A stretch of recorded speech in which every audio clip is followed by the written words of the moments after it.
Welcome to IGN Gamescoop. I'm your host, Damon Hatfield. Joining me this week is Tina Amini. Hello, everybody. Sam Claiborne. Hey, everyone. And Justin Davis. Scoop. And we've got a great show for you this week. We're going to talk about Returnal, which I've been playing a lot of and enjoying very much. We're going to talk about some of the just wild revelations that are coming out of this Apple versus Epic trial. And we've learned some very interesting things about Xbox and what they think about PlayStation and Nintendo games. But first, Justin, I believe we have an update on the IGN store. Is that correct? Yeah. So we're really excited. The store has been selling, T-shirts from Marvel and DC and Star Wars for over a year now, and we're expanding into collectibles and toys. And so I actually have it open right now just from some work stuff. Like, we're trying to really serve a lot of different fandoms, so you can get Gundam stuff and Stranger Things stuff and, Nendoroids and, Baby Yoda.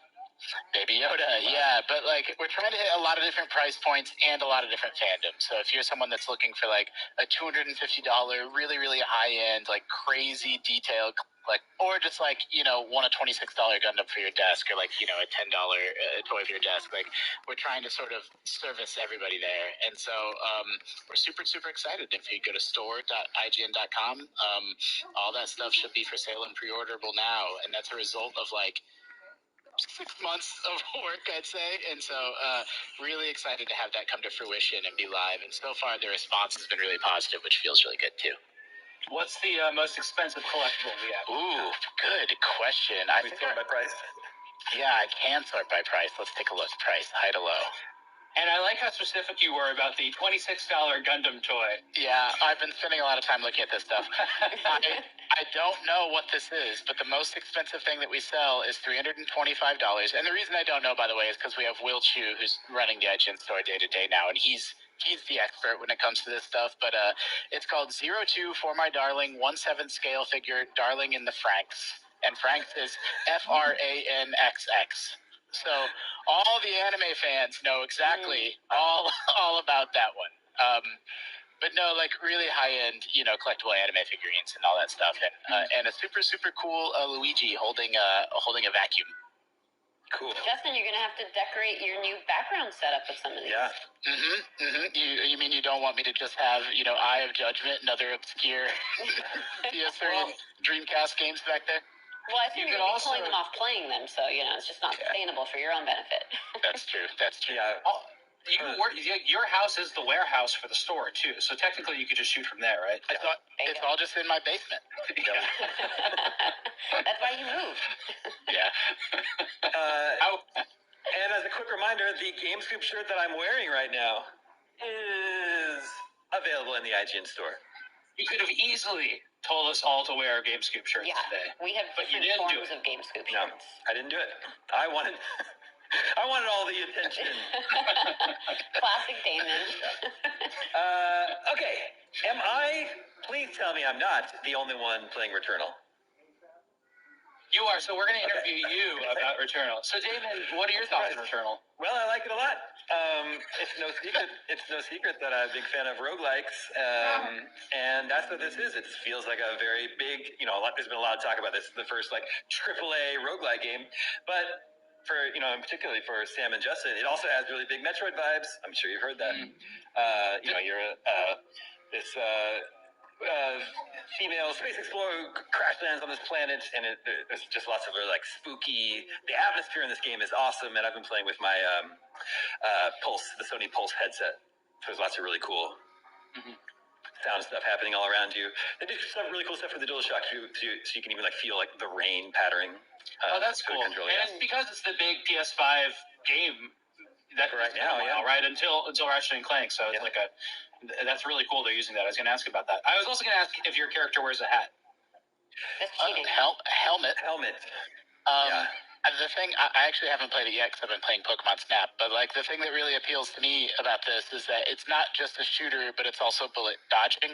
And so it brings forward some of that Housemarque, bullet hell, history that company has, and brings some of that forward into a new, more modern, 3D shooter, still different take on it. Yeah, it definitely has some of that Housemarque feel to it. But man, it's so impressive. The production values are so much higher than anything else Housemarque has done before. There it is. I can't really think of any other examples. I think developers of any size tend to like stay in their lane, for lack of a better term. I don't think you don't see too many like smaller studios who make smaller arcade style games just be like, all right, now we're going to make a huge AAA game release, and they pulled it off. Or if they do, it doesn't work that well, like the Order 1886. Oh, were they a small studio before that? They were making like PSP and Vita games. Okay, gotcha. Yeah, it is difficult, but like not unfairly so, and I definitely enjoy it. After about a week. Have you beat a boss yet? No, I've made it to the first boss a few times. Yeah. Okay. I was gonna say, tell us about your best run. Yeah, I mean, I've done everything in the first biome. I just need to beat the boss to go to the next biome, the next area. The traversal feels really good. You have like this really cool dash. And you don't take fall damage, so you can feel free to just fall from whatever height you want to, and you'll be fine. The game's really cool. I like it a lot. I was expecting other people would have been playing it by now. Well, I actually probably will start it this weekend. I also have to play Resident Evil, so I was trying to cram the end of my Hollow Knight in, and I really want to play it, and I will play it. Tina, is Returnal of interest to you? It was initially, and then the conversation turned into the great big difficulty debate, which kind of turned me off of the whole thing. But honestly, partly for the job, but also partly if you guys are going to play, then I might as well, so we can talk about it. Yeah. I mentioned the difficulty thing last week on GameScoop. Now, I want to make a distinction here. The difficulty discussion is about how you can't save in certain ways, and it's annoying in certain ways. Like, that's in our review. Yeah. It's not like a discussion of, we shouldn't have hard games or anything like that. It's a very specific series of things where I was like, this sounds like it would really drive me crazy. I specifically have obsessive tendencies with games, and so that kind of worried me. But then now hearing talking about it here and thinking about it more, I think suspended states help with that sort of thing too, like an unofficial pause. Yeah, for sure. I have kind of a specific reason why, Returnal is absolutely a adjusting game, but the fact that the runs are a little bit long, they can be 2, 3, 4 hours long, and you can rest your PS4 and resume, but you can't play a different game, and so that doesn't work for me in my lifestyle. Like, me and my daughter play Sackboy, and we play other games on that PS5, so I can't. For that reason, I kind of can't do Returnal until they introduce save states, like save and resume, where you can completely shut the game down and play something else and then pick it back up. That's the whole Oh my God, just get a second PS5. It is true, the runs are quite a bit longer than we're used to with roguelike games. I haven't decided if it's because that's just what fits Returnal, or if there's some talk of maybe the Housemarque felt a need to sort of make them longer to justify a $70 price tag and make it seem like more of a AAA game. I don't know yet. I wouldn't say. Did you say $70? That's how much it costs. That's how much it costs. Dude, I know. I love that. This is a PS5 exclusive, and it's doing things with particle effects, and it's not the most amazing looking game ever, but the deeper it looks really good. Yeah, but I mean, compared to a Ratchet and Clank, where that game is just unbelievable, right? But anyway, I just love that the deeper we get into this generation, we're going to see more and more games that are next gen only, and really see what these consoles can do. Yeah. We're all definitely playing Resident Evil, right? Well, yeah. I want to make sure. Yes, I'm definitely going to play Resident Evil, and actually now I find myself, after a long drought where I was, going back and playing older stuff like Yakuza Like a Dragon, I once again found myself in the position where there's just too much out all at once to play. Well, and then Mass Effect's out soon too, huh? Oh, man. I mean, yeah, so there's that. I still like Yakuza Like a Dragon and want to keep playing that, but now I've got Returnal. Resident Evil 8 is out, just after we record this. Mass Effect is coming up. I'm also playing Redacted, and I wanted to spend some time with that too, so it's just all of a sudden, it's too much. Cool. Yeah. Good problem. It's a good problem. Good problem. Some tips on Returnal, though, that I wish I had known, and maybe this is obvious, but I didn't figure this out. You can return to your ship to heal yourself at any time. So definitely take advantage of that. I didn't know that till several days of playing. And then when you it sounds helpful. Yeah, it is very helpful. You also get a sword fairly early on that allows you to break alien barriers.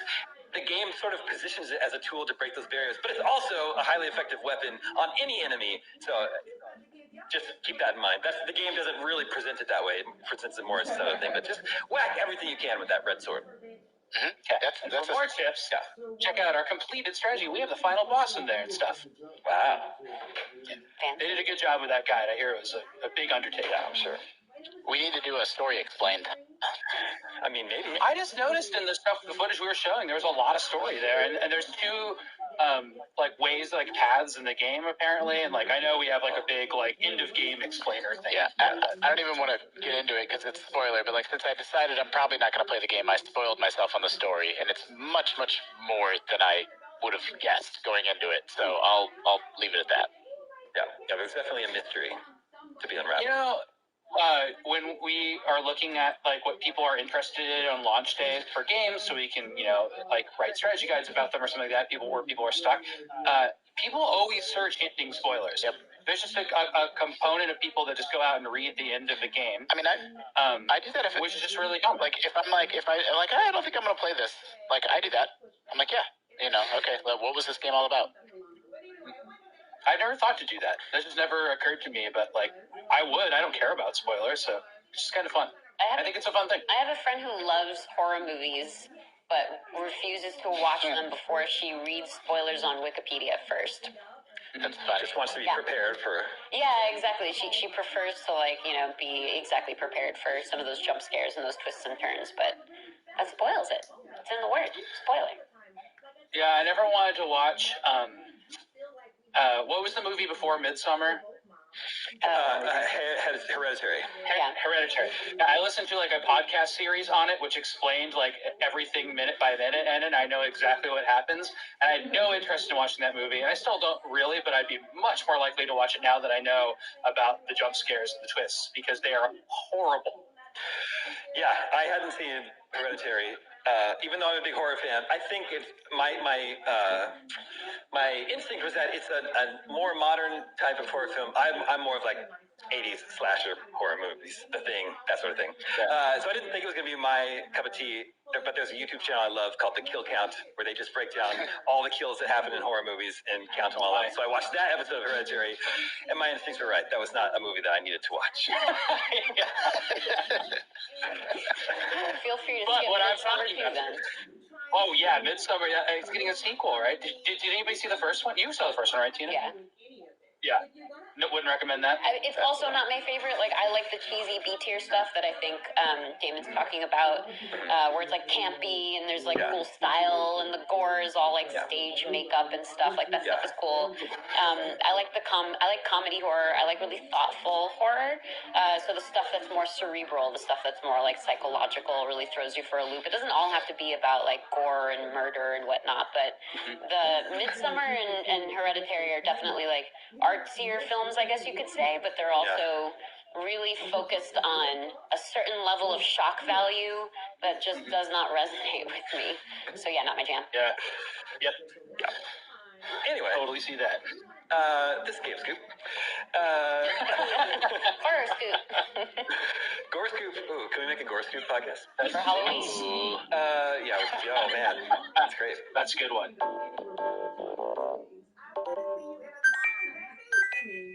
As part of the ongoing Epic versus Apple trial, a new document was published as evidence, and this has happened several times this week. It's been really fascinating. This evidence included a rough outline of both high-profile Xbox One releases for the third and fourth calendar quarters of 2020, as well as Xbox's understanding of its competition's biggest upcoming releases. And this presentation was from August of 2020. And at that time, Xbox thought, among other things, Breath of the Wild 2 was going to be out that year, in that December, along with Bayonetta 3, Metroid Prime 4, and Shin Megami Tensei 5. Of course, none of which ended up coming out in that window. So my question is, I don't think any of us would have thought that, I mean, maybe Breath of the Wild 2, but that would have been a huge surprise, but certainly not Metroid Prime 4, which was just like, the development was restarted fairly recently. So that would tell me two things. Either these people at Xbox know things we don't, or they have no idea what they're talking about. Yeah, I mean, I know we're going to talk about some other interesting documents that were unsealed in a minute, but like particular, it's like even working at IGN, it's like we have a million spreadsheets and presentations and just documents that float around there, and if like they were to be sucked up into court, like a third of those would be like, oh yeah, don't look at that. That's all. Yeah. Like old information that like we're not really referencing, and like I suspect that Microsoft one is just like they knew Metroid Prime 4 wasn't coming out last year. That's a really interesting point. Like, I would have assumed that maybe they were just being extra ultra careful, because this isn't out of the ordinary. Like, lots of people research their competitors and try to look at their market calendars so they get out of the way of these like bigger drops. So that's all normal. But Justin, your point is a good one, because we'll build like run of shows that are temporary. We fill things in that we're making assumptions around, and then those will be eventually get turned into like formalized run of shows, and we'll abandon the previous documents. So it very well could have just been here's a sample calendar, and then some other document came in. But I would imagine that they would find the more corroborated document somewhere and prioritize that one. But they've definitely been pulling some weird things. It's been so great. There's been so many juicy emails. Why in an Epic versus Apple lawsuit are Microsoft's internal thoughts on Nintendo coming out? It was it was around like they're trying to get a sense of like the market and the industry and then draw comparisons. But it's actually been pretty wild, because a bunch of lawyers have now approached the judge and been like, please, can we redact like all of these documents? Like, why are you dragging us into this? Yeah. So obviously all of these things have been subpoenaed, so technically like they have access to all this stuff. All the lawyers are combing through all of this stuff, but it was dumped into a public folder, and then people like ourselves and like The Verge have been diving into those documents and finding like some news breakouts. So they plead to the judge to like please redact a lot of these things, and the judge was like, man, this stuff is public, like what's done is done. But they went through and they did some redactions anyway. But yeah, it's all for the point of drawing illustrations so they can make points about the industry in terms of like what the market standards are for some things. That was a damn good explanation, and I have one follow-up that I don't know if we can answer, but why does this mean that this was part of something that either Epic or Apple were in a presentation about, or how are they related to the Microsoft part of this? I mean, it must have been something like that, right?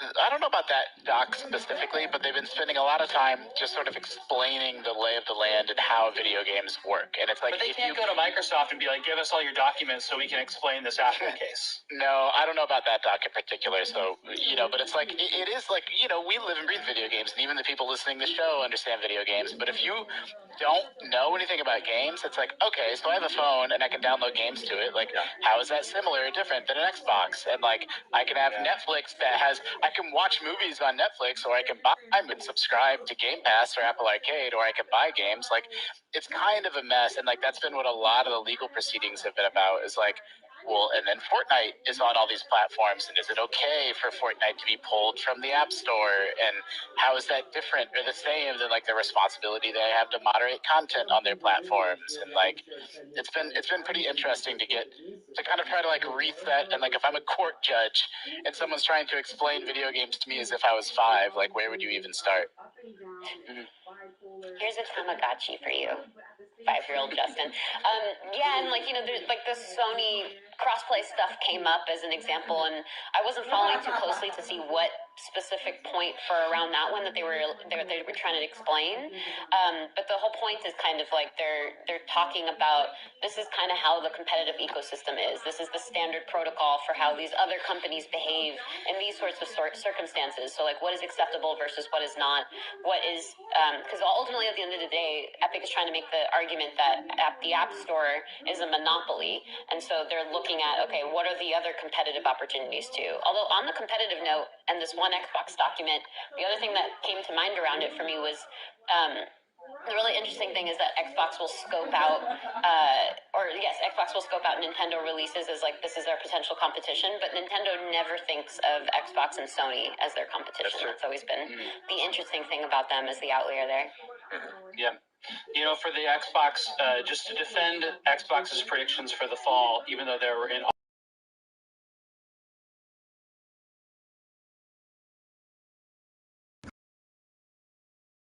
that's what they had for the fall. So I think we all expected in a console launch year for the other two companies, for Nintendo to have some sort of thing that they would come out swinging with, which is kind of Pokemon. But exactly backing up Tina's point, Nintendo just probably didn't pay attention. Probably like, oh yeah, they're putting out new consoles, huh? Interesting. Breath of the Wild in 5 years. I mean, yeah. I mean, was Microsoft just a year off? Is Breath of the Wild 2 out this December? That'd be interesting, wouldn't it? We also have Skyward Sword coming this summer. Nintendo also announced this week that Animal Crossing has sold 31 million copies, so they just don't care. They do whatever they want. Yeah, they announced a cool game this week, which is just out of the blue. Like, it's just so weird when that stuff comes out. But that game designer, what's the name of that one? Didn't remember. I have no idea. Game Design Garage. Yeah, I like how they have Garage in there. I thought the cool angle of that was that they have this. Yes, for sure. They have this stuff about, like in the trailer, about how Nintendo's game designers will teach you a little bit about making games. Like, I don't know what they didn't really show that how those tutorials work, but like that is 100% a draw for me. Yep. Like any window into Nintendo game design philosophy, I like reading about it. I like every time we discuss it on the show, it's like that. So like that's a totally great topic for them to make a game about it. Well, that's interesting because we talked about before how like Mario Maker isn't really your thing because you want to play professionally designed platform levels. And I want to hear about, I don't want to make the games. I want to hear about their design process and hear about what experts think about contemporary game design, even if it's a total lie to throw off Sony and Microsoft. I heard a rumor, and this is just on Twitter, it's not like privileged information, that project, the speculation is that started as a Labo project and now was made, like, you were probably going to be like programming some, robot or car that made out of cardboard, and now they changed it into... Yeah, back issue. And then Lenny was told that she had lipo. And that's why she didn't go on the trip. They were like, she had lipo, she had no back problems. But she said, no, I did have back problems. I did have back injury. Just, you don't make video games. I healed from back injury. I did go in and have lipo. Another internal Xbox document that was revealed during this Apple versus Epic court case includes an internal analysis or review that Xbox conducted of The Last of Us. Obviously, one of the biggest games of last year, very high-profile PlayStation exclusive. The review, it's like the reviewers are named in the document, but they're not names that I recognize. They definitely took the job of reviewing the game seriously. And there's actually some, thoughtful analysis. Like, this is one excerpt. The Last of Us Part 2 is the exceedingly rare video game where what it accomplishes in moving forward the art of narrative storytelling as a medium ultimately outweighs whether or not everyone likes it or even if everyone has fun playing it. So, it's actually that's actually, I would agree with that assessment. Yeah. So this is it's not very often that you see big game companies, their opinions on their competitors' games. In this instance, they seem to think very highly of The Last of Us Part 2. Yeah, I feel like if this were the 90s and it was the console wars, Sony would be using that quote in their marketing. Yeah. Yeah, that's probably right. That's great. But I wonder, who was this review for? Who was this presented to within Xbox? The executive staff, right? Well, so Phil Spencer doesn't need, I'm sure he played Last of Us Part 2 himself. He's a big gamer. But people above him within Microsoft, maybe? I don't know. I think Phil Spencer in his free time is probably, playing a beta of Halo Infinite or is playing, Xbox games. Why isn't that in this folder, by the way? I'm sure he's doing both in that case. But yeah, it could be more junior and not necessarily above at a Microsoft level even. Just in terms of creative inspiration, maybe this is what the competitors are doing, and normally what they'll actually do is they'll do Metacritic assessments to say what the public thought and what critics thought, because that's kind of a little bit more the angle of what they want to go towards, because they want highly reviewed games. So they'll pinpoint, here were the things that reviewers liked about The Last of Us 2. I think it's actually pretty cool that they had their own person providing some of that intel. I will say I disagreed with one thing in that review, which was that The Last of Us Part 2 was a notable gameplay improvement from the first one. That was interesting, yeah. Yeah, I actually felt like there was more intentionality behind the specifics around the level design in part 1, because you were supposed to feel like claustrophobic in moments, and then the pacing would change because you'd be out in this big open field, and then you'd be trapped again, and so it created a flow of tension and relief. And it was the same in The Last of Us Part 2, but it didn't really feel like as married to that part of the concept, and I would consider like the level design so integral to that type of gameplay too. But they did completely diss their gunplay, which was kind of funny.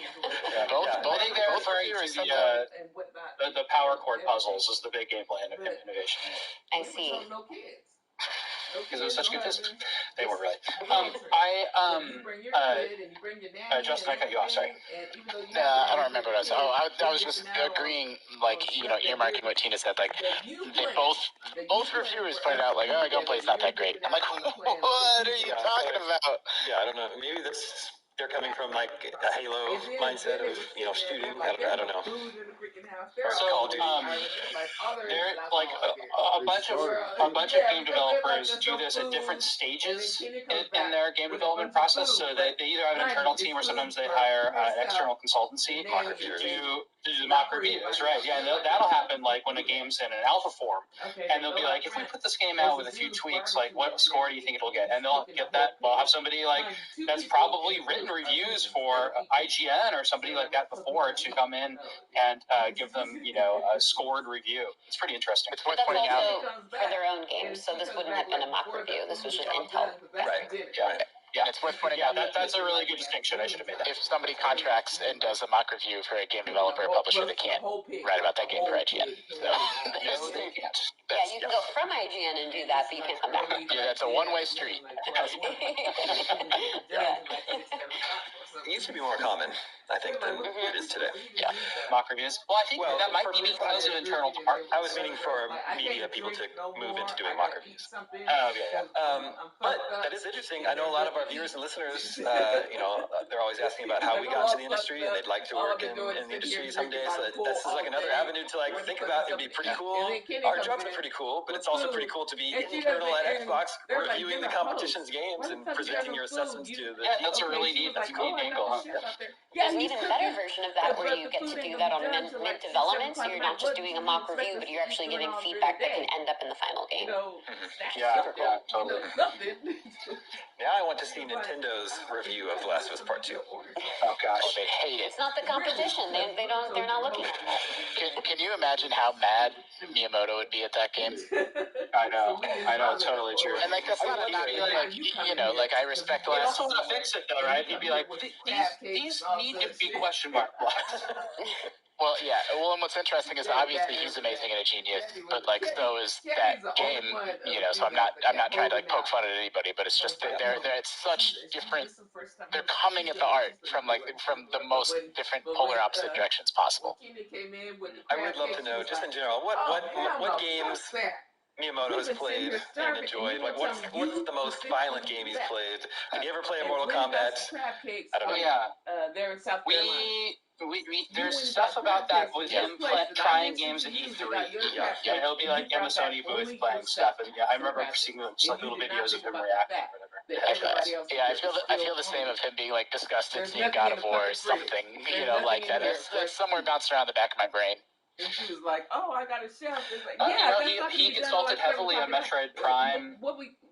And came in and kind of was the catalyst for some of the perspectives and stuff in that game. And that at the time was it wasn't an ultra violent shooter except for all the bug blood, but it was like a completely revolutionary, top of its game shooter. So he's definitely working on it. One frustrating thing about Returnal is that it'll make you want a AAA Metroid Prime release that we won't get. Even like Metroid Prime 4 isn't going to look as good as Returnal. Returnal, but like the moody atmosphere on this planet is so cool. But since it's roguelike, there's like several set rooms that are just being shuffled, right? So you get to know every room will look familiar eventually. But in a real Metroid, AAA Metroid game, you'd be moving through the all the different areas, and you wouldn't be recycling as many assets.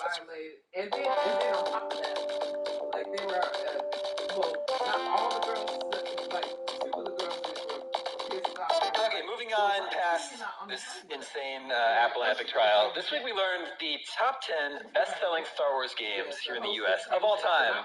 And some of the answers I thought were surprising. Some of the games that are on this list, and there are some notable absentees from this list. So first of all, the full list, top 10 best-selling Star Wars games ever in the U.S. is Star Wars Battlefront from 2015, Jedi Fallen Order, Battlefront 2, 2017, Lego Star Wars The Complete Saga, Star Wars The Force Unleashed, Star Wars Battlefront 2 from 2005, Lego Star Wars 2, the original trilogy, Lego Star Wars Battlefront 2004, and finally Star Wars Shadow of the Empire. That's the 10. It was deeply confusing, by the way, to try to track as you're talking. Yeah. I mean, you got a lot of Battlefront games in there. Yeah. But so, no, Knights of the Old Republic, the one that's being remade, presumably, isn't even in the top 10 best-selling. Was it on one platform that didn't sell well? It was on PC and Xbox, right? But it was on PC, and now it's on iPad stuff. Yeah, it's on iOS. Bigger numbers, right? Yeah, I was surprised. I mean, there's certain genres just overall have a bigger audience than others, and every once in a while there's a game like Witcher or whatever that can punch through that. But as badass as Knights of the Old Republic is, it probably has less overall potential, penetration in the market than a game like Lego Star Wars. Yeah, or a shooter. The Lego games, yeah. I really liked Lego Force Awakens, but that wasn't on this list. Where was the new Battlefront 2? Number 3. So that's the third best-selling Star Wars game ever? Yeah, and number 1 is Battlefront from 2015. It's like EA, we gave EA a lot of crap for, how they handled this Star Wars license, but they have the top 3 best-selling Star Wars games ever in the US. Well, in that game, that game is a real turnaround story for them, where it launched with all its, microtransaction issues that they cleaned up, but what? Where's the third one? That's what are they doing? You ain't got much room to move around on the plane, and you got a baby with you, a baby that can't walk, that's still in the mailman, it's 10:05 a.m. I know, just on the bus, taking a baby on the bus. I would have to on the bus, and that shit was hectic. Trying to take him on a plane, that has to be even more. I mean, that Squadrons last year, not on the list. Yeah, I like that game. Wait, so those are definitely the contemporary Battlefronts. So then, are there any of the old Battlefronts on the list? Yeah, they're both on there at number 1, 2, 3, 4, 6, and 9. Okay, got it. So you have to go back to those. Yeah. But what else is missing, Sam? Wasn't that long? Star Wars Atari for arcades. Yeah, that one for sure. I was meaning Rogue Leader. Yeah. You mean Rogue Squadron 1, 2, and 3? Yeah, well, I'm thinking specifically the GameCube launch one. Was that not Rogue Leader? Yeah. Rogue Squadron 2. Again, that game is locked to a platform that didn't sell well. So, yeah, it's just not going to be on there. What about Pod Racer? No Pod Racer, yeah. Definitely the only reason why Star Wars Connect isn't on there is locked to a specific peripheral. That's the reason why. That's the reason everybody knows. But that was the coolest designed Xbox of any era of all time. It came with a C-3PO gold controller. And it made R2-D2 little beep boots, yeah. Very cute. That's a really cool idea for a feature. I may have written that. Just the coolest Xbox consoles, the coolest PlayStation consoles.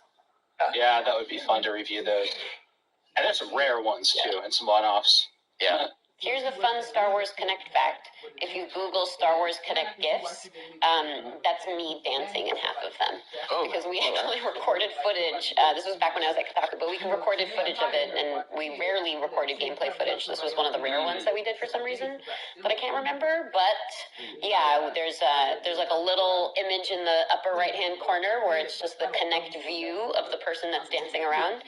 So a few of those are me out there on the first page of search results. It just silhouettes silhouetted, right?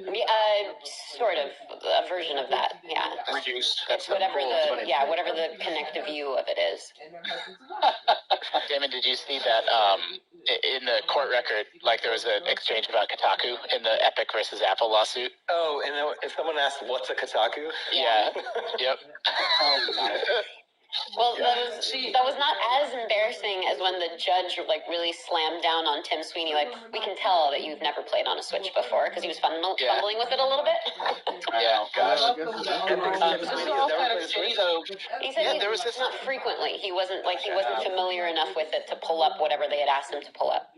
There's this insane exchange where, like, again, they're just trying to get the lay of the land for, like, what video games are. Like, they brought out a PlayStation 5, and they're like, Mr. Sweeney, could you tell us what this is? And he's like, it's a PlayStation 5. And then they do that for an Xbox, and then they have them, show us how the Switch works. Like, it's nuts. It's completely crazy. Is it a jury trial? Yeah. So, I mean, that's the crummy thing about stuff like this is that they, just as everybody's been talking about on the show so far, a lot of this is educational for the jury, right? And they just have to spend all this time teaching people about an industry and its quirks, which to us is really funny because it's like part of our day-to-day hobbies and loves and lives and not just our industry. I wonder if some people recuse themselves for saying that they're Fortnite players. It's a perfect excuse to get out of jury duty. I'm playing right now. Well, I'm not playing because I'm on an iPhone only. Yeah, exactly.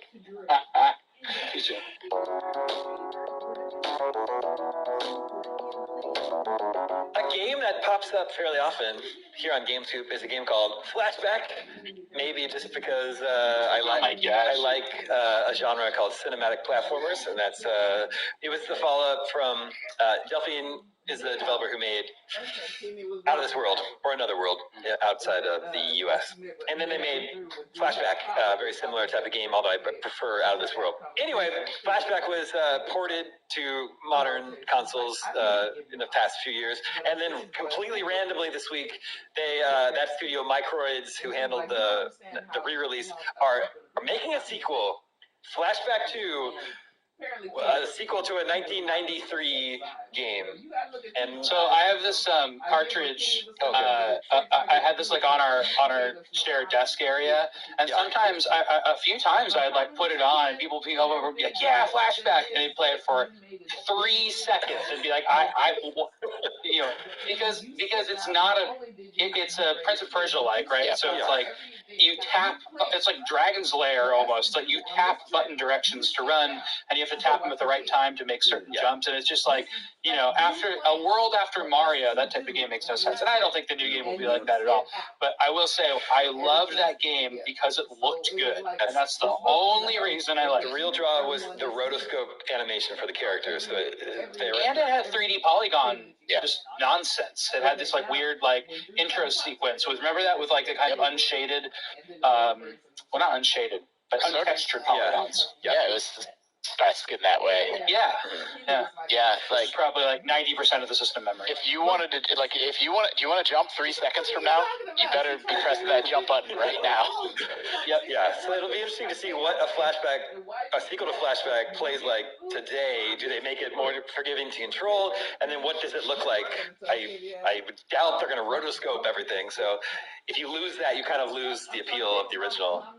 Well, I mean, motion capture is basically replaced rotoscoping. It's the same thing. It's just more accurate, right? I mean, I don't know if it's the same thing, because rotoscope is actually drawing, filming something and then drawing frames, over it. Like that movie with Keanu Reeves that I forget the name of. Yeah. What is that? That's based on a sci-fi novel. What is that movie? Walking something. Nobody knows. It was A Scanner Darkly. Yes, thank you. That's totally now, my point is that the point of rotoscoping is to get a fluid motion and make it into frames. And we've come really far since we had to do that. I went to I miss GDC. This is the second GDC that hasn't happened. Yeah, I think about it. That we would all be at retro panels at. But one of them was a Prince of Persia. The very first one. You know, it was recounting. Jordan Mechner was talking about how he made it, and it was his little brother that was in like a parking lot. Yep. And it was like hopping around between things and doing those like leaps, and then he took pictures like in quick succession, took them home, traced over them, put them on graph paper, put them in the game or whatever. You know, like that's how that worked. That was the rotoscoping process for a teenager basically to make that. And he did it for Karateka too. That was interesting. I've always thought that pronounced in my head like karateka. It probably is. Okay. Have you ever said the game's name out loud? Probably not. No. There's all sorts of words like that. First for me. That's like it's like a top 10 fear of mine is that I'm going to say some word out loud that I've only ever seen written and just get it completely wrong. You should be proud that you know the word and that you've read it and you know how to use it. Speech and understanding are two things to only be proud of, not embarrassed by. Yeah, plus we've all been there. You'd be surprised how many words there are that are commonly read and written that aren't said out loud very often. And if you do VO like we do very often, you'll encounter these words and you'll be like, wait, how is that actually pronounced? Am I pronouncing this right? I don't know. Yep. Especially if it's like weird video game garbage. Google says karateka. Karateka. So I've been corrected, and that's not the first time because I've had to do VO for Pokemon games before. Impossible. Yeah, it's a trap for sure. Don't tell nobody because you don't want nobody to know. So and that brings us to Video Game 20 questions. Our suggestion this week comes from Joseph Butler, whereabouts unknown.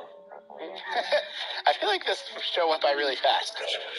Well, we'll do Video Game 20 questions, and I have an email ready to go if we still have time left at the end. Okay. Surprise ending. Twist. Anyway, let the questioning begin. You started with a really good one last week. Yeah, it was an on-theme one, so I'm trying to think of what would be on brand this time. Like, we could go the platformer route. Yeah. Metroids. Or the Star Wars route. Can you believe you've ruined this game for us now, Damon? No, I love it. All we do is think about Damon's brain. It's additional strategy. I love it. Yeah. What about if it could have been mentioned in the Apple and Epic lawsuit and entered into the court record? It's too big. Too big a range. Could be anything. That's great. Let's see. I'll just go with an error to start off then, I suppose. Is this from after the year 2000? Yes.